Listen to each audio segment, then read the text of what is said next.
welcome to edition 56 of Old Killa No Filla podcast with me, Rachel Fairburn, and Kiri Pritchard-McLean. Just before we start, we'll do our usual disclaimer. This isn't hero worship. We do this podcast because we have mutual interest in serial killers, and as long as we are doing this podcast, it stops us from writing to them in prison. I was going to burp then.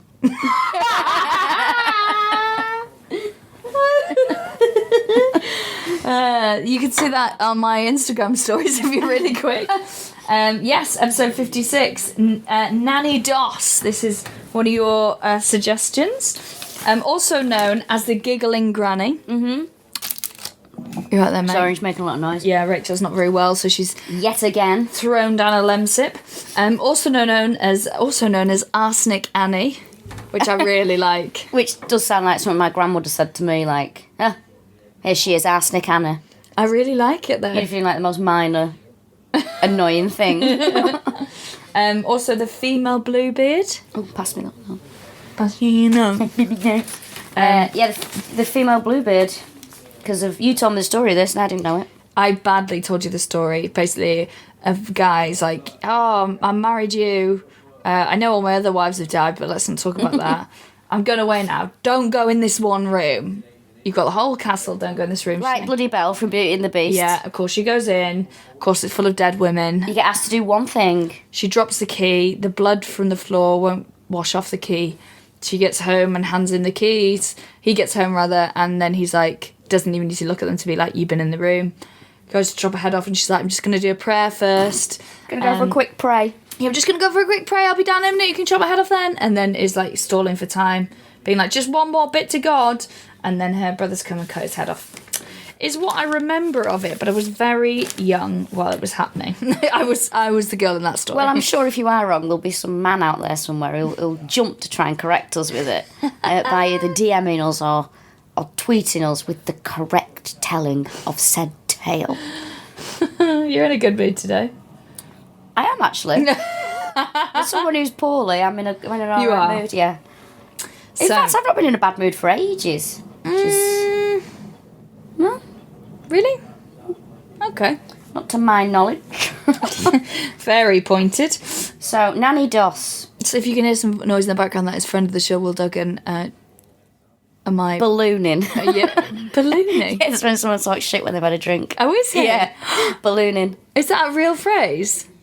I think it must be like a Manchester thing, because me and my mates used to say it. Maybe we made it up. I don't think we did. That's a fucking lovely phrase. He was in there ballooning as usual. Oh, that's or talking broken biscuits. Oh, I like that one as well. Yeah, so he's ballooning in there. See if you can help. We've had a message to the Old Killer page. Sorry, we're getting distracted. I promise we'll crack on after this. And a guy said that we said a phrase on one of our episodes. He says he thinks it's... he thinks it's John George Haig, but you said chasing something, and he said it's a really nice phrase. Chasing the dragon? Meaning that alludes to the chasing the unattainable. It must be, yeah, but chasing the dragon, isn't that? Chase the dragons when you want heroin. Yeah. He said, does it ring any bells? But yeah, let us know if there's any, if you know what it is. Anyway. So, Nannie Doss. Nannie Doss. Giggling Granny. Her actual name was... Nancy Hazel. Yeah. And she was born on the 4th of November in 1905. And she's responsible for 11 deaths between 1920 and 1954. So she had loads of nicknames, which we've gone through, haven't we? Giggling Granny, the Lonely Hearts Killer, I'm Black going to Widow. have to ask these boys to keep their voices up. Can you keep your voice down, please? Ooh. That worked. They'll get on the internet now and tell women off. She was born in Blue Mountain, Alabama. Her mother was called Louise Holder, and her father was James F. Hazel. Yeah, and apparently Louisa, her mother, was afraid of Jim and his temper. Now, there's a weird thing where she's vaguely related on Louisa's side to Abraham Lincoln. Nope. Which is good, isn't it? Yeah. I wonder if they're one of those families who always mentions it. You know, like there's some relation.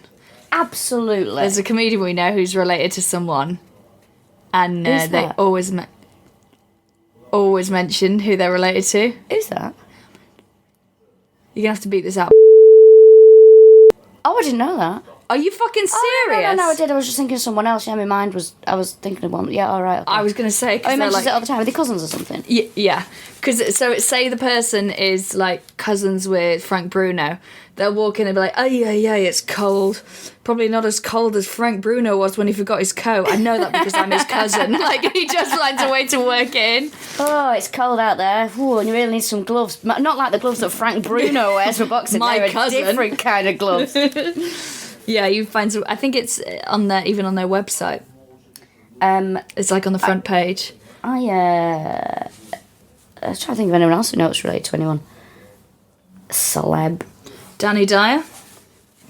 Well, but we don't know them though, do we? Like to... I'm trying to think of anyone in comedy. I can't think of anyone. Who's related to someone famous? Yeah. No, they're all losers in my family. Now, there was rumours that the dad was, like, abusive. Yes, and she was one of 5 children as well, so she had 1 brother and 3 sisters. Now, they said that both Lou and Nanny hated James, particularly those two. He was very controlling, he was an alcoholic, he was violent. He used to force the children to work on a farm.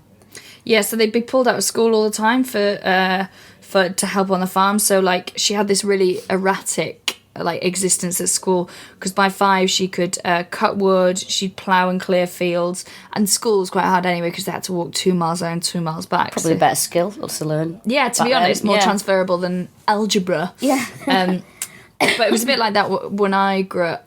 My brothers especially, like... We're from quite a rural part of Wales, and there would be kids who would be out of school in, like, lambing time and hay baling time and stuff to help on the farm. There was a guy, I'm sure I've told this before, in my brother's school who turned up to school on a tractor because you only had to be 14 to have a tractor's license. So he, like, rocked up. Hey, girls. Yeah, literally thinking he's, like, really cool, and everyone was like, is that a fucking tractor, mate? And Does someone smell manure? Yeah, exactly. So everyone just made fun of him being a joskin, which is it's an unkind... A slur. Yeah, it is. For an agricultural labourer. Yeah, basically. I think it means farmer, but in the way that people would use, like, pikey, the connotations that has. Yeah. So they get taken out of school and stuff like that. There was an incident when she was age 7. They were on a train going to South Alabama to visit some family. And the train stopped suddenly. And Nanny hit her head on a metal bar. Ever since that happened, she'd had headaches, blackouts, she suffered from depression. She blamed a lot of her mental instability on this accident. Probably a frontal lobe injury, innit? Yeah, because it was like, it knocked her out and there was this massive gash going across her head, loads of blood, as will happen with head wounds. I think it might have been that, but also, I don't know. Because it's the kind of thing that the age it's happening at, like, you just start to turn into a bit of a prick after 7. Yeah, you're Do you know right. what I mean? So, like, and then she had mood squint, and then people were like, is this your head? And be like, yeah, it's the head again, I reckon. Yeah, I think by the time you're 10, you're a fully fledged, like, wanker. Yeah. Yeah. I've knocked around with, like, 8-year-olds giving me sass. I'm like, you're fucking kidding me? Yeah, I could strangle you to death. There's a lot of unpleasant children, isn't there? Apart from my nieces and my nephews, they're there's very some nice. absolutely cool kids out there. She loved romance magazines that her mum used to buy. Now, I'll be honest with you, guilty pleasures, Chat magazine, Take a Break, absolutely fucking loving me. I know, I think it's vile. Love them. I love she liked the Lonely Hearts columns, which we don't really have anymore. There used to be one in the evening news. My favourite one that, the Manchester News that I just used to say, I used to read these at, like, with my gran. And one of them, it was always male, 50 years old, solvent. And that'd be pretty much... Yeah, that's it. All that he's got going for him. But he expects the world off the woman. Oh, don't they just? Be like, must keep herself in shape. Yeah. So it's like, you know how there's quite a lot of problem with, like, in the gay community with, like, also, like, no fats, no femmes, no Asians is, like, a thing. Really? Yeah, so there's, like, so if you are a femme and if you're Asian, if you are not thin, then it's pretty hard to date. Like, those are things that people, obviously there's other things as well that, like, but femmes is a big problem in that they want, like, sort of very masculine men. What's the Asian problem? Dunno. But then, even on, like, on, like, straight dating apps, East Asian guys find it much harder to find partners. They're like the least selected type. Isn't that interesting? Wow. Shit, though, isn't it? Yeah, it's not very nice, is it? Yeah, it's what that is, Rachel, is racism. That's exactly what that is right there. Well, she dreamed of finding, like, she was obsessed with, like, the idea of Prince Charming. That's what I call my boyfriend, you know. Oh, fuck off, mate. Oh, mate. Prince Charming. Right, cut this out then, because I don't want the fallout from this. No. I think he's really dashing. Some of the shit I've had of the things that I've said in this podcast, you're taking this one and you're rolling with it. You're having it. But I think he's got like Prince Charming qualities. He's like tall and he's quite dashing and he's really sweet. Yeah, he's definitely got those qualities. So yeah, I was like, I was like, and how does he take to that? What does he say? Usually he just doesn't respond exactly like a Prince Charming would. No, but I think he thinks I'm being silly, but I do think he's like a little like Prince Charming. I mean, that's very nice. Oh, I'm going to get loads of fucking shit now, aren't I? I accidentally called someone a pet name the other week. What did you call them? We were both absolutely fucking horrified. What did you call them? It wasn't really a pet name, it was more of an aggressive sexual comment. Oh, gross. What did you say? I am bleeping it out. I don't know why I said it or what came over me because he's not like me and I've gone really red now because I'm so fucking embarrassed. I said, you fucking pig. I think that's all right. And we both went, oh. And then he said, why do you always say "for" about everything I do, even when I'm taking my sock off? I'm so embarrassed. Taking off a used Johnny. For. Oh, go on, throw it in the bin. Blimey. I love those. We like Rush Hour Crush in the Metro. We do, don't we? Some people think they're creepy, but I quite like them. I like it. It's like, but they're so funny because I always laugh about like what a mess I look like when I get on the tube. That's never gonna girl in the black coat with the eye sweat. Woman with the bra sticking out of a pocket from. Saw you drop your tampons all over the overground, and I've been thinking about being one of those tampons inside you. Well, you googled if people found each other from that, and you found one, didn't you? It wasn't really that. Because she didn't put it in the paper. This woman, what she did was she saw this bloke on the train, fancied him, bored of friends with him for months, then decided to give him a note, gave him a note with her email address asking him out for a drink. He emailed her, very well mannered of him, he didn't have to do anything. And he said, I'm sorry, I've got a girlfriend. And then she was like, people stop talking to me about train guy. It's like, yeah, because your friends think you're mad now. Yeah. You've been told. So about 6 months later, she's gone back to her desk at work and her email pinged. I love when people say that. Yeah. My email pinged and it was him, the man from the train. And he said, by the way, I've been single for 6 months now. Do you want to go for a drink? Second best. And they got married and they have 3 children. That was of a few years ago, though. So statistically, time is not on their side. No. So, fair enough, it happens. Also, I hear all this like, oh, can't say anything to a stranger, can't go to... Just, if you fancy someone, just go up to them and say something. I'm going to do something that's really intimate now, but I'm going to go mad if I don't do it. Is it my face? Yeah, it's on your face. You've got like a fucking hair in your mouth and it's driving me... It's gone now. It's just been like flapping around. For the benefit of the tape. I just touched Miss the face. Pritchard-McLean has touched my face. But I had to give you a heads up. I couldn't just lean in and like knock it away. I do it like that on purpose, actually. Well, it was knocking me sick, mate. So yeah, she was really into like romantic magazines and like finding the one. I kind of like it when love goes wrong the best. They're my favourites. Really? Yeah, like Take a Break, where it's like... No, because they're all horrible. I don't mean like violent, but I mean it's like when they find out... Oh, that he's got another family. It's like, woohoo! Yeah, that kind of stuff. I just thought he was working away loads. Turns out he had 6 other families. And now we're all best friends. Yeah, and now me and all the women go on holiday together.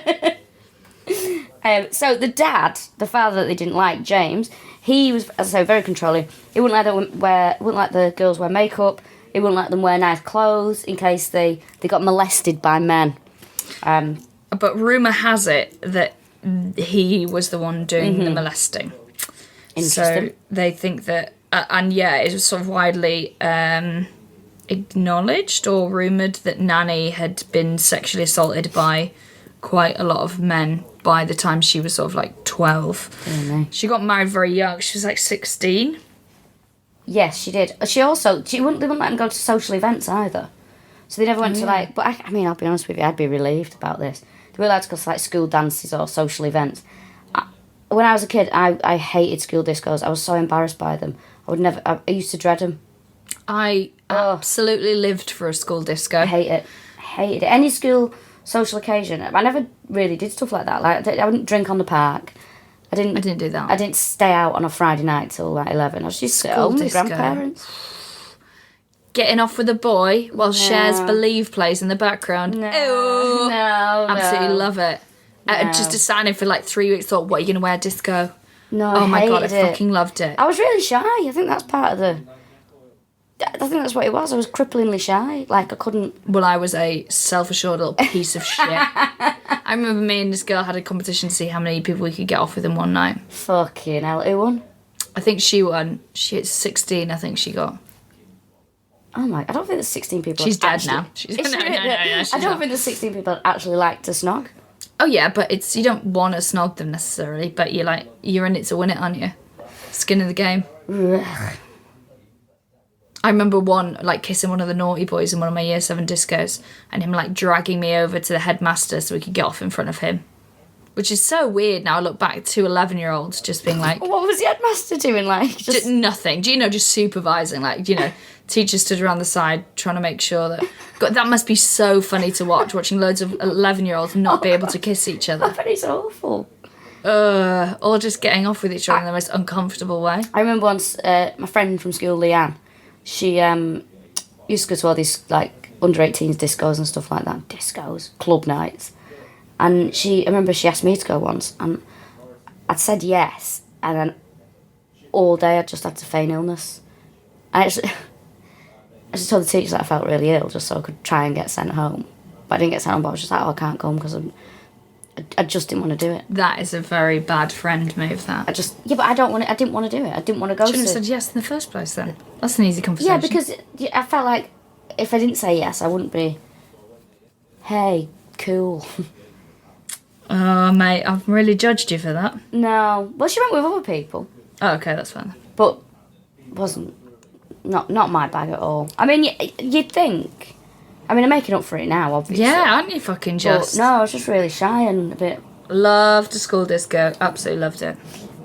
So, the first marriage, as you say, very young, was to Charlie Braggs, which, again, sounds like, here he is. Charlie Braggs. In fact, it sounds like someone would say to friend of the show, Will Duggan, doesn't it? Yeah. Let's call him Charlie Braggs from now on. Here he is, Charlie Braggs. He was a co-worker when she worked at a linen factory. Now, he was the son of a single mother who, when they got married, she insisted on coming to live with them. And apparently, Charlie's mother took over Nannie's life. Yeah. She wouldn't let her go out. They ended up having 4 daughters, though, between 1923 and 1927. That's so full on. That's a lot, innit? Just popping them out. So she obviously wasn't very happy, and she was drinking and smoking a lot. And apparently they were both cheating on each other as well. Because the husband, he used to disappear for days on end. And then there's a strange incident. In 1927, their 2 middle daughters died from alleged food poisoning. Now, what happened then, the youngest daughter, Malvina, was taken away by Charlie, and the baby, who was pretty much a newborn, Florine, was left with Nannie. And the mum died at the same time. And the mum died. Yes, there we go. But I think Charlie's mum died, didn't she? Mm-hmm. And Nannie got a job in a cotton mill to support her and her youngest daughter. Now, he came back, Charlie, in 1928, accompanied by a divorcee. Oh, I love that because it's got so many connotations. With their a own divorcee. Child. I mean, it could be a bloke divorcee. It could be a female. It's not. It could be, that it's not. would come up, yeah. And she had her own child, and they ended up getting divorced, Nannie and Charlie. And she kept the 2 children. Now, he claims throughout his life that he was scared of her. He always said that he was frightened of her. He said he said that the mum was frightened of her as well. Because, her story is, he was an arsehole and he just used to go and get pissed and, would get kind of, aggressive and was just never around and was always fucking other women.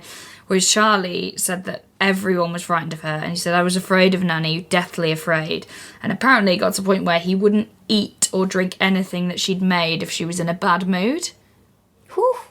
I mean, that's That's like your last... You shouldn't cook when you're in a bad mood. Yeah, I can taste it. Yeah. If this isn't prepared with love, I can taste it, actually. So, yeah, she as soon as he rocks up with this divorcee and some kids, she just fucks off. She grabs the kids and leaves. She doesn't waste any time, though. He's referred to, by the way, in the history of this as the husband that got away. Oh. We've all got one of those. Yep. Actually, I haven't. I'm convinced it's every single man that I meet. Yeah, aren't you just? Absolutely. I think it takes you between... Well, I'm going to be right at least once. I should be on my 4th marriage by now. If it was a different time, you would Yeah, I think I would. Yeah, you'd be like 5 rings deep. Definitely. Don't make jokes about that. Saying nothing. Yeah, if it was a different time, you'd be like Zaza Gabor. Yeah. Anyway. Let's not think about what could have been. So, Frank Harrelson is her next husband. And Robert Franklin Harrelson. It's a good name, that. Yeah. They got married in 1929. She's 24 years old at this point. They lived with her 2 children. Have you said how they met? Through a Lonely Hearts column. Oh, is that how they met? Which is why she's known as a Lonely Hearts killer. But there's loads of those, so we haven't called her that. So she was writing to loads of people, which isn't bad for someone who didn't really have an education. And then Frank wrote a poem and sent her a picture, and he apparently was quite fit. It's a bit of a Clark Gable vibe. Oh. And now she sent him a cake, no fucking around, and a picture and a suggestive poem. Oh. But like a poem that was like apparently on the verge of being like obscene. So it's like, I can't wait to hold you deep in my bosom. Hello, my name is... And then put your hard dick up my vag. Yeah. Like. Hello, my name is Nana. I'd like your dick in my fanny. Nice.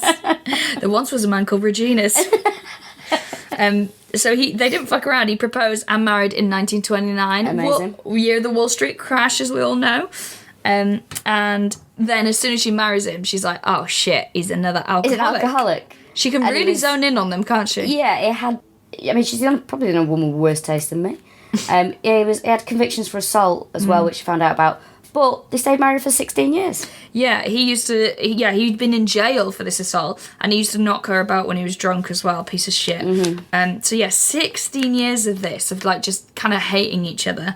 So in 1943, Malvina, her daughter, marries Robert, and has a kid. Robert Lee Haig. Yeah, and then in February 1945, end of the Second World War, she goes into labour again. She has a girl. Now, this is really dark. So, basically, Robert was the first child, in 43, That's and then right, she has a little girl in 1945. So, she's full of ether, is it? Yeah. Yeah. Which I don't really know what that is. All I know is they take it at the beginning of Fear and Loathing in Las Vegas. Oh, so it's a drug. So it's pretty hardcore, yeah? Yeah. It makes you see bats. Ooh. And Benicio del Toro. So basically, Nanny is taking care of her. She's at her bedside.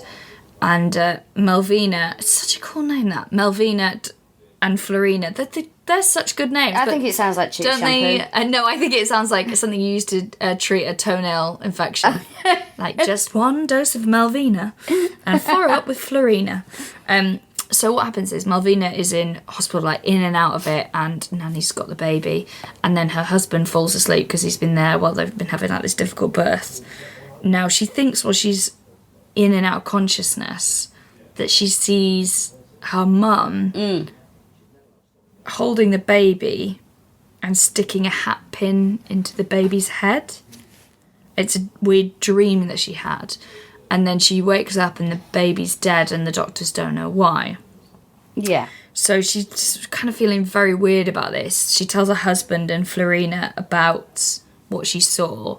And they were like, oh, she did have a hat pin earlier in the day, just like the one that she described. So it's just a weird thing. So then Malvina, they go home, they've still got Robert. Malvina has this massive fight with her husband. And so she fucks off and she goes back to Charlie, her dad. And then while she's away, Nanny has Robert, the son, the baby, and he just dies in her care of asphyxia, apparently, but they don't know why. But they kind of like, a little part of them suspects it, but they're like, no, surely not the grandma. Well, she then goes and collects $500 life insurance Yes. that she'd taken out on the kid's life. But she puts up like this amazing scene. So at the funeral, apparently she fainted because she was so upset. She was crying and wailing at the graveside. So everyone's like, well, it can't be her. Just a weird coincidence that she's got $500 worth of insurance, I guess. So September the 15th, 1945, her husband, Frank, is down at the pub with all his mates who are back from the war. So everyone's like, ooh, yay! And she hated him going out drinking. So he comes home, and apparently he wanted sex fireworks style. Which... We were like, what's that? And Rachel went, oh, the bomb? Like, immediately. I was like, it's got to be. Anyway, then I figured out it just means sex, like, with fireworks. So, you know, like... Good sex. Oh, yeah, having a great time. Now I'm embarrassed. It means that when you have sex, it's so good that you can sort of smell stuff burning. And do me fireworks style. And you can eat a jacket potato while it's happening. Oh, well, I love treacle toffee. That's one of my favourites. Oh, I like treacle toffee. It's nice, really good. Yeah, I'm always worried I'm going to lose a tooth. Did I tell you about that? I was once on the on a school trip, and a girl, Sophie, who's in my year, we were on a school trip to Alton Towers, and she had a reason, reason. Oh, the chocolate yeah, chew. the chocolate chew. All that chocolate and all that chew, just right for you. The reason. I remember that coming over and it being really American, and us being like, this is dog shit, but I can still remember all the words. Yeah, exactly. Anyway. What's Dave Grohl on it? What? Right, I think I've made that up. Yeah, that feels a bit out there. See. Carry on. Just right for you. Oh no, they did. Oh no, they did an advert that was really like a video that was really similar to it. Okay. Anyway. So anyway, she's had one of those, and then she just went, ah! She pulled it out of her mouth. There's just a tooth stuck in the top of it. Just like a full-on molar sitting on the top of this reason. What did she do? Went to Alton Towers. She's not going to let it ruin your day, are you? Yeah. That'd ruin my life. No. I'm so paranoid about my teeth. I am. I can feel it sometimes, because I've got like that. I've got this metal tooth here from me cracking a tooth on a peanut. I can feel it move around sometimes if I'm eating something too, like, toffee-ish. It's another one of my obsessions, my teeth. I have terrible anxiety about them. Oh, yeah, last night. Genuinely. And, like, just in everyday life as well, like, I constantly check them. Like, if I'm having a bad, anxious time... I was in Aldi with my friend Danny the other day. Very anxious. Yeah, and he turned around and he said, for fuck's sake, pal. You mean you don't know it's a very good impression. For fuck's sake, pal. Why are you staring at your teeth in that mirror? You've been doing it for 4 minutes near enough, walking round. And I went, I just get really paranoid. And I convince myself I can see certain things on them that... No really? Yeah. It drives me insane. Have I told you about one of my fears is I won't walk over cattle grids because I can always imagine myself falling or cracking my teeth. There was someone who did it pissed on a night out near where we're from, went over a cattle grid and then fell onto it and just cracked her nose open. Bad that, innit? Absolutely fucking hammered she was, so I don't think she felt it until the next day. How did we get onto this? Sorry, yeah, it was me talking about teeth, wasn't it? Anyway. So, by the way, we've got... Go on.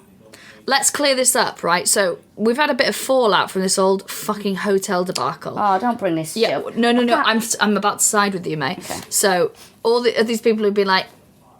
To be fair, most people are on your side, but the ones who are on my side are really vehement, and they're also sort of implying that you're a piece of shit who doesn't care about people who work in hotels. Yeah, but which isn't the case. But, but also, it's up to hotels to pay their staff properly. Yeah. But then again, I imagine the people that side with you are people that don't really stay in hotels that often. So, there you go. Don't throw shade. So, anyway, I was staying in a hotel the other day, and I went out in the morning and I whacked a do not disturb sign on the door. And the night before I'd been getting changed, and I was like, oh my god, these knickers are so old. I realised that they were 12 years old, and I bought them for 50p from Primark. 12 years. So, like, fuck knows, they're basically just, like, held together by, like, stains and a memory. It was so grim, and I was like, why have I still got these? So I threw them in the bin when I was getting changed that night, but it was sort of like half in, half out the bin. So went out, put my do not disturb sign on, went out, did this filming, came back, and then when I came in, someone has ignored the do not disturb sign and come in and dealt with my room, which is like, oh, I don't want to do it. I wouldn't have left the towels everywhere because I know that they, like, recycle them or whatever, and I didn't want them to do that. I would have tidied. I was like, oh, for fuck's sake, I suppose it's fine. Nothing's really changed. They've just made the bed and stuff. Went over to the bin. Now, because they were sort of half hanging out the bin, but I didn't think it was an issue because I didn't think anyone was coming in there, obviously whoever's been like emptying the room is like, oh, I don't know what to do with these knickers. Have they thrown them away or have they just fallen? So they picked these knickers up and neatly folded these horrifying knickers. Elderly knickers. Like elderly, like just awful knickers that have seen too many fannies and too many washes, and put them on the side. And it was like, it tipped into a fucking hate crime. So I felt, just so they could empty the bin that was not, like, there was one thing in. And now I feel really bad, but I now am right on side with the ignoring of the do not disturb sign. Thank you very much. I thought I knew where it was, but it turns out there's absolutely no There you go. system in place. I apologise. There you go. And also, what amazes me, the amount of people that took it so fucking seriously. Well, to be fair to them, Chill out, mate. what did you find in your pocket the other day? Well, I'd been busy. I had to stay in a travel lodge for non-work related purposes. And when I left, the next day, I was on my way to a gig, and in my bag, I had the fucking key card, didn't I? So I've broken my own fucking rule, leaving the key card in there. Unbelievable. So anyway, back to fireworks style sex. Yes, back to that. Now, she didn't want to have sex with him, but she was scared of him. Mm-hmm. And so she was, like, trying to keep him calm in case he got violent. So they had sex, but, well, like, some reports say he raped her, and some say that she, like, begrudgingly had sex and, like, plotted against him in that moment. And then the next day she's out gardening, she liked, and she found an empty, or, like, a half-empty bottle of corn whiskey. Corn whiskey, which I think is like moonshine. Is so it? You make your own booze, yeah. And she was like, for fuck's sake, it's in her rose bed as well. And, like, she hates him drinking. So she went into the kitchen, just poured it out, and filled it up with rat poison. Yep, which, how bad does a fucking drink taste if it's got rat poison in it and you still drink it? Yeah. Because he died that evening. Yeah, he was 38 years old, and he just knocked it all back. Yeah. And then once he died, she went and washed it out, and that was it. That was that. She just fucking... And apparently his last words were... If you don't listen to me, woman, I ain't going to be here next week. And Fair she's enough. like, yeah, how sexy. She's like, yeah, fucking tell you not. Too right, mate. Now, she doesn't piss about, does she? The third husband, Ali Lanning. Is that right? Have I got his name right? Yeah, but she goes missing. There's a weird part in her timeline here where she goes missing for a couple of months, where she's going about on the train. So she's in New York. She goes all the way to Idaho. Now, they think she might have even married a man called Hendrix for a bit, but no one knows what happened to him. And then she finds this guy, Ali Lanning. So this is in 1947 in Lexington, North Carolina. So he's a labourer. And they've been writing to each other, right? Was it Lonely Hearts again? Yeah, Lonely Hearts again. And they met and then married 2 days later. No fucking around. That's the kind of thing you want, isn't it? Yeah. I always have this idea that I'd love to meet someone and be like 3 weeks, get married. Whirlwind romance. Fucking love it. It rarely pans out, though. Yeah, I know, but I kind of like the idea of it. I guess if it works, it works. I'm reading Michelle Obama's book at the moment, which is fucking great. And I was like casting, because they'd only been together like 18 months when they got engaged, and I was like, that feels soon. But if it's right, it's right, innit? Yeah, I just think people should just get on with it. I think people should trust their instincts a bit more. These couples have these fucking long engagements. Please, just go away. Really? Yeah, I just think if you're going to get engaged, just get married. But that's a cost thing, surely. You shouldn't put a price on love. No, what are you on about, mate? But I mean, it's just so they can have the wedding that they want. Yeah, but it's one of those things like... I don't know, it's just one of those things of... It's just these long engagements. I get it, but it's boring for everyone involved. What are you on about? Oh, great.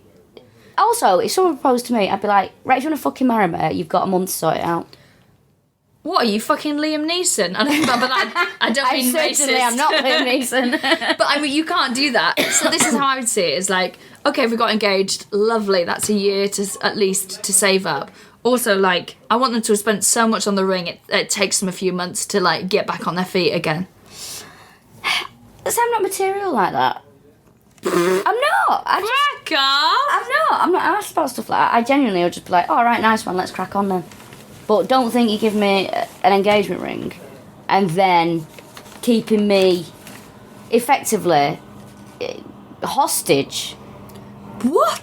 To we decide I'll decide. You ask me, I'll tell you when If we're you getting get married in a month, it'll be like one of those fucking don't tell the bride... The marriage you could get in a month I wouldn't without have a spending fancy one. loads. I'd just go to Las Vegas and do it. Even then, getting like time off work and booking the flights, you pay fucking loads for it. You might as well stay here and have it. Everyone's got 2 days. 400 What's quid. that? 400 quid for the flights. You're mad. You're mad. Get You've on gone with mad. it. It's not £400 for the flights. I just think get on with it. Don't, oh, brilliant, oh, great, an engagement party, more money that you want off me, you fuckers, oh, great, brilliant.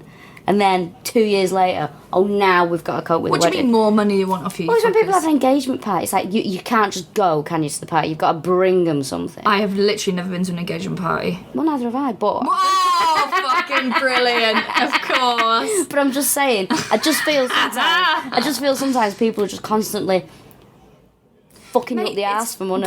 That's how I feel. It's because they're skin. People are skin. Right, So well- they save up and they go, right, we either get married this year or we get a house this year. And so they might have bought a house, so they're like, fuck, we'll give us 3 years and then we'll get married. But you could just... And then they get pregnant. If you want to get married, just go and get married in registry office. If it means that much to you, stop making it about I mean, I want to get married. we want a fucking toaster. But I'd like a bit of a day when my dad gets to give me I'd away like and a stuff. do. I'd like a party with my mates. But I think I'd get quite embarrassed. Would you be like the school disco all over Yeah, again? I think I'd be embarrassed. I don't think you'd be embarrassed. I think you'd fucking love a day. No, I can see you smoking on the dance floor. No, in a absolutely not. dress. Absolutely. Do you know the worst things I ever saw? And actually, I've really cut down on smoking. If I was getting married, I would never ever smoke. If I had a proper wedding, like an expensive one, I would not smoke. I wouldn't let anyone fucking see me smoke. I think it looks awful. What, a bride smoke? Absolutely disgusting. I feel like that about my tattoo. It was always like, can I hide it on a wedding day? It looks absolutely horrific. Not before anyone sends any messages. I've seen women with tattoos look fucking amazing, but on me, I'd look like Rose West. Yeah, I'd cover my tattoos up as well on, like, an important occasion. Like, I've had them airbrushed out of photographs. Really? Yeah. Well, when we had pictures taken together, I had it airbrushed off. Did you? Yeah, because I've got a tattoo on my leg of a woman in a noose crying, which sounds horrific, but it's very well done. It's very really nice. nice. I just think sometimes, I don't know, I think tattoos are quite personal sometimes, and I don't really want people questioning, going, what's that tattoo? Do you know what I mean? Yeah, yeah. Because it's like, oh, what's it to you? Now I've got to explain why I've got it. Yeah. And I've got it because I just like the picture. There's nothing significant behind it. I mean, that's how long it would have taken to explain, and you still begrudge people that time. I begrudge... I do begrudge it. But if you do see me in the pub, roundabout, and you like the podcast, do approach me. I love it. Yeah, you'll get your thigh out. Get We your need to thigh crack on with us. Oh, Christ, We get yeah. more shit off people on the internet. So they get married 2 days later. He's another alcoholic womanizer. She can really fucking pick him. Now, her way of dealing with it was like, if he's gonna fuck off and fuck other women, I'm just gonna fuck off. So she would piss off for months at a time, and she would just leave a note saying "gone" under the salt shaker, and then she'd send a cablegram back to him, and it would be like, send money or be home soon. And they came from all over the country, so she was absolutely rattling through the dicks in different states. Oh, was she? Well, what do you think she was doing? Interrailing? She might have been getting other people to send the... And doing what? She's having a fucking great time fucking her way around the country. With all the life insurance. With all that life insurance, yeah. So she come home and he'd go, I'm so sorry, I drink too much, and that I'm like, stop it. For listeners. I could have been doing anything there. Yeah. She's doing that thing where she twists her hair, so I was trying to stop her from doing it. She'd come home, they'd make up. Sometimes it would be for like hours, sometimes months. And then it would go back to normal of them fighting, him drinking and her fucking off. But weirdly, in her neighbourhood, they thought she was amazing and like this perfect wife. And because every time she went off, she said, oh, I'm going to go and visit family. Because it's sort of true. Her sister Dovie had cancer, so she would go and look after her. And Arlie's 84-year-old mum needed help, apparently, cleaning the house and canning. As in, like, canning fruits? Or caning? Maybe she was just really into ease. Maybe it is canning fruit for, I don't know, preserves, stuff like that. Yeah, maybe. So she would go and do those things, but mainly she'd be fucking off and he'd be sending money. So they hated Ali in the community. They thought he was obnoxious and he was a drunk and... I mean, he was all those things. He was those things. But she joined the church and, like, all the women really liked her and were like, oh, this poor woman's with Ali and she's got no idea what she's like, when actually she was fucking rattling through those cocks. So she was known as like a domestic goddess. Amazing. And she'd read her like True Romance magazine, which she really liked, and they were like, oh, she'd always have a pie on the window, which I never understand as a thing, but like, I'm just gonna, this nice fresh pie, I'm gonna pop in this window so birds can eat it And or flies shit can on get it. in it. Flies can get inside it, yeah, dogs can sniff it, like, it's just such a vulnerable place to leave anything, let alone a fresh pie. And apparently her laundry always smelled of lemon. And, yeah. And so she was just like and she had a doilies, you know, like just really like clean and nice. Oh, really like the idea of a nice smelling linen. Do you? I fucking love it. My brother's pretty good at washing stuff. He puts loads of stuff that's probably very bad for the environment on it, but it makes all the difference. So she got really into TV. They got a TV and she... Why is my brother using outdoor voices? He yells. This is a Pritchard-McLean thing. We both fucking yell all the time. Simmer down, kids. Sorry about that. It's such, you know, it's such like a stereotypical setup. This we're in here doing this podcast. Oh yeah, and they're drinking whiskey. Yeah, they are literally drinking whiskey, and we're doing cross stitch in the back room. So apparently, you could not disturb Nanny when she was watching a TV, watching me programs, watching me stories. I remember when my nana came to live with us for a bit and like would religiously watch like Home and Away, Neighbours, like all the soaps. I remember once my dad fell asleep in front of the telly on like the wrong channel, and she sat on the stairs and she cried, and I was like, what's going on? Me being like, for fuck's sake, 15 with your grandma living with you, and she was like, I missed my stories, and I was like, I mean, nothing will have changed by tomorrow. But yeah, so she loved TV. She really liked stand-up comedy as well. Used to watch it on the telly. Yeah. And she would sit there and she'd smoke a pack of Camels and eat a plate of leftovers. It sounds fucking lush. I think, although I can't stand watching people smoking while eating. Really? Makes me feel fucking physically You're sick. a right fucking snob for someone who's such a scumbag. Well, the thing is, I've, honest to God, I've had a renaissance in this past week. I've really cut down on smoking. I have, honestly. I believe you, but like, it's the fact that you're saying weak.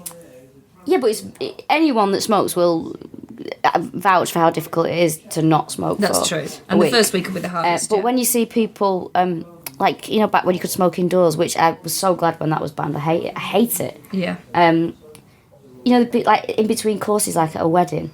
Oh yeah. That you've waited 10 years for because they've been engaged for fucking a century, and when they're smoking and they're putting it out and then eating, it's absolutely disgusting. People who smoke in bed as well. That makes me feel Oh my ill. God, it's horrific. Yeah, it's horrific. So... And dangerous. It's really dangerous. So she'd sit there with her leftovers, having a cig, and then he died. Didn't he? Yes. Alfie died.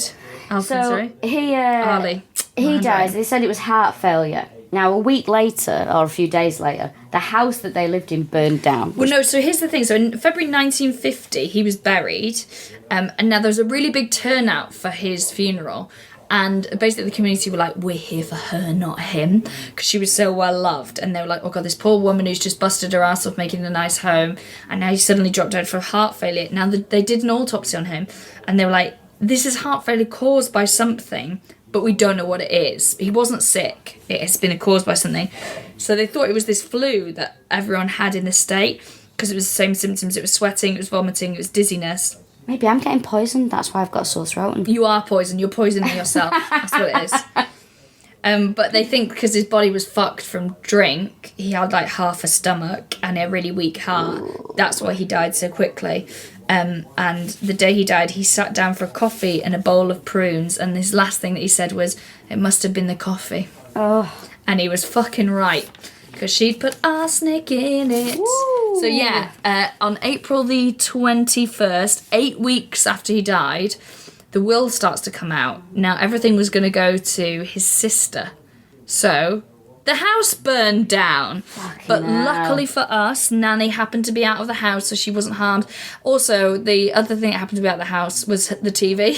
She was like, "Oh, I just happened to have it with me." Yeah. So she could still watch a programme? Yeah, she had it in the back of the car, and she's like, "I was taking it to be repaired. It's fixed." Shameless, this woman, isn't she? She's fucking Absolutely brilliant. shameless. So she gets a payout on his life insurance. She banked that insurance quicker than anything. Straight away, apparently. yeah. And then she goes to see her sister again, the one who's dying of, is it cancer? No, she's his mum first. Oh, his mum. She died in her sleep. Yeah.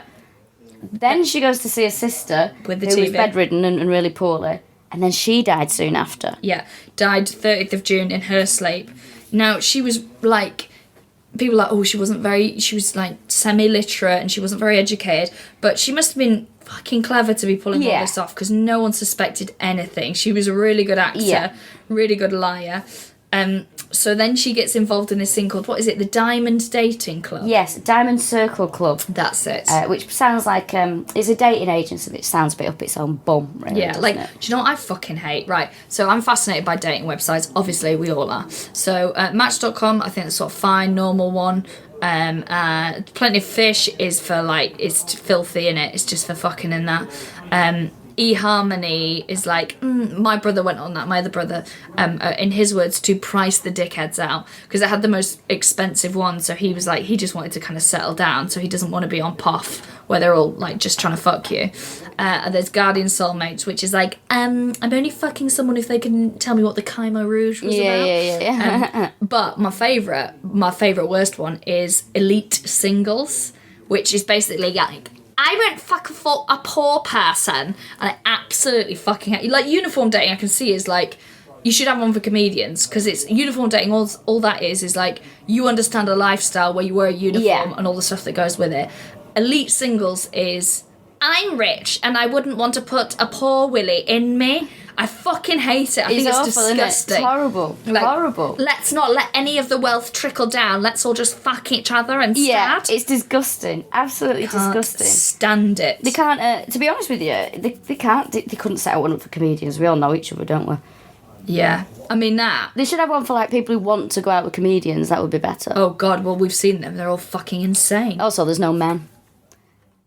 Oh, yeah. Yeah, there's no men. Men don't want to go out with female comics. Also, I'd say it is hard to meet people, to be honest with you. Because where do you meet people? At fucking work. Yeah, exactly. So this is why I end up with all these unreliable men. Yeah, well, look at me. I'm always fucking comics. Well. As in, like, my... Oh, yeah, your back catalogue. Yeah. Yeah. It's comedians of a fashion. I think in the very mine- loosest term. Entirely for... 10 years? Fuck. 10 years of sitting on Funny Willy. I'm so shocked. No, that's not Will Duggan, by the way. Yeah, before you all start. I mean, Will's fucking ploughed through them as well. Because girls come up after gigs, don't they? Yeah, but men, like, Men don't do that. muggles never No. approach to the... Or, I tell you what I get. If I do anything on television, I get sort of men who have got the whiff of a marriage behind them and two kids they can't connect with, messaging me being like... and Jade gets this as well, because I'm fat, basically. You get guys who are... I would... with very bad spelling, being like... Oh, well, I'd fuck you. And it's like, this isn't a whip round, mate. I'm doing very well. Like, my boyfriend's really fit, and I'm fine. Is that what they say? Yeah, and I think it's because they think I should hate myself because of the way that I look. So they sort of like, I get a load of stuff being like, oh, you know what? I actually think you're quite pretty. Like, I feel bad about myself. It's really weird, and I think it's because they presume that I should. fucking insulting. It's mad. I'll show you the one I got sent the other day. What a fuck... So this person, if you're listening, fuck off. It sent me one saying "dem titties," and then at like Is it that same guy? yeah, at like 11 o'clock at night, and then another one going how many or like how often do guys send you pictures of their dick? Obviously, I've just ignored it. Is it that? In fact, I screen grabbed it and I sent it to a WhatsApp group and we all laughed about it. And then I looked on his profile and it's all on lockdown, but it does tell you that the man is a poet. He's an aspiring poet. I'll be honest, his poems are shit. Wow. Incredible. It's mad, isn't it? What a... yeah, pieces of shit. But Jade gets a lot. She said you get a lot of guys who feel like they're throwing you a bone because they said that they would fuck you. I think it's because if you're fatter. It's very rude, isn't it? Very assuming. Yeah, it's because they buy into the whole narrative that like women are worth their weight and their appearance, which is fine. I think I'd find it very difficult to go out with somebody who wasn't a comedian. They get it, certainly, because it's a difficult lifestyle, isn't it? Yeah. I also, like, it's very rare to find someone who, I mean, it's rare to find comedians who are funny, but, like, do you know what I mean? Never like, a truer word has ever been spoken. Who've got good bants. Do you know what I mean? Like, it's your man's got to make me laugh. Yeah. And I'm kind of surrounded by people who are really charismatic and funny. So I think normal men can struggle with that. They can feel a bit like inferior. Even like my brother, God love him, he feels a bit self-conscious around like my partner and Will and other people who are comics because he's like, oh, God, you know, they're really, really, really funny. Oh, if you just listened a bit closer, you'd realise. Yeah, it's all bullshit. Yeah. It's just talking over each other constantly. Yeah. That's all this is. That's all it is. So, this diamond ring plot. Yeah. So, as we were saying. So she meets her next husband. Richard L. Morton, who's from Jamestown. And in 1952, they get married. Is it in Emporia, Kansas? They meet on here, which is, you can write to multiple people on it. He writes to the club and he says, can you please release our names? Because, and then he said, I found the sweetest and most wonderful woman I've ever met. So they both get taken off this. He's pretty amazing, actually. He was a half Native American and he really, like, spoilt her and, like, bought her loads of gifts. Oh. Yeah. The fucking sap. But then she can't win with me, can you? She found out that he was fucking someone else. Right. He kept being like, I'm just going to go to the tyre shop, and then would spend ages there. And then she's like, what happened? He was like, I got talking to someone. Maybe he was fucking the tyres. That's what he was doing. I can't wait to see the Channel 5 documentary about that. Fucking a tyre. And then she followed him one day and just saw him going and doing How's Your Father? Oh, dear me. Dear. So she started writing to people again. In January 1953, her mum came to live with her because her dad had just died. Now, she was like, well, this is a fucking inconvenience. So, very shortly after her coming to live with her, her mum dies. Oh. And 3 months later, Richard dies. Right, yes. It's getting out of hand, really. Yeah. I'm surprised nobody's cottoned onto this yet. Then she doesn't waste any time because in June 1953, bear in mind, Richard only died in May, she's met Samuel Doss in Tulsa in Oklahoma. He's a Nazarene minister who'd lost his entire family in a tornado. What? Which sounds like a very poor excuse that you'd make up on the spot, doesn't it? Like, I think that's like, if you believed in the Bible and an act of God and your whole family gets killed in a tornado, you must be like, fuck, I really shouldn't have wanked over that picture of a ferret that looked like it had a pair of tits. Do you know what I mean? Like, what does he think he did to make that happen? It's insane, isn't it? He was so hardline. He didn't like her watching TV or reading her romance magazines. He says Christian women don't need TV or romance magazines to be happy. Wow. Didn't drink, didn't smoke, wouldn't play games with the dice. Isn't that full on? Fuck me. But he didn't fuck other people, so that's good. And you know what happened? She found him really fucking boring. Yep. So in the September, he develops flu-like symptoms after she's made him a prune cake. Oh, this is the fucking prune cake. Although there is this thing that he thinks about. He would let her watch TV, but she wasn't allowed to watch stand-up comedy. He said that TV and radio was an education, so it had to be educational stuff, and she was like, this is shit. And they would have to be in bed by 9:30 every night, and then sex was scheduled in. To be honest with you, my schedule, I could do with someone like this. It does sound quite nice, doesn't it? Yeah, it sounds fine. I love how the siren's going off in the background. Like, look, that's the sex alarm going. So they treat him for a severe digestive tract infection. Oh, I've got more, sorry. Oh, shit, go on. He was really tight with his money. So as soon as you left one room, you had to switch the light off in the last one before you were allowed to put the one in the next room. When it was really hot in the summer, she wasn't allowed to have the fan on. There was doilies on everything to protect the furniture. And then she was like fuck this. So she left. And then he wrote her these letters being like, please come back. I'm so sorry. Please come back. And she's like, we need to stop being such a tight cunt. So she came back to him. And he was like, okay, I'm going to start spending a bit more. So, you know, was like, would like buy her a dress and things like that. Don't do that with your hair.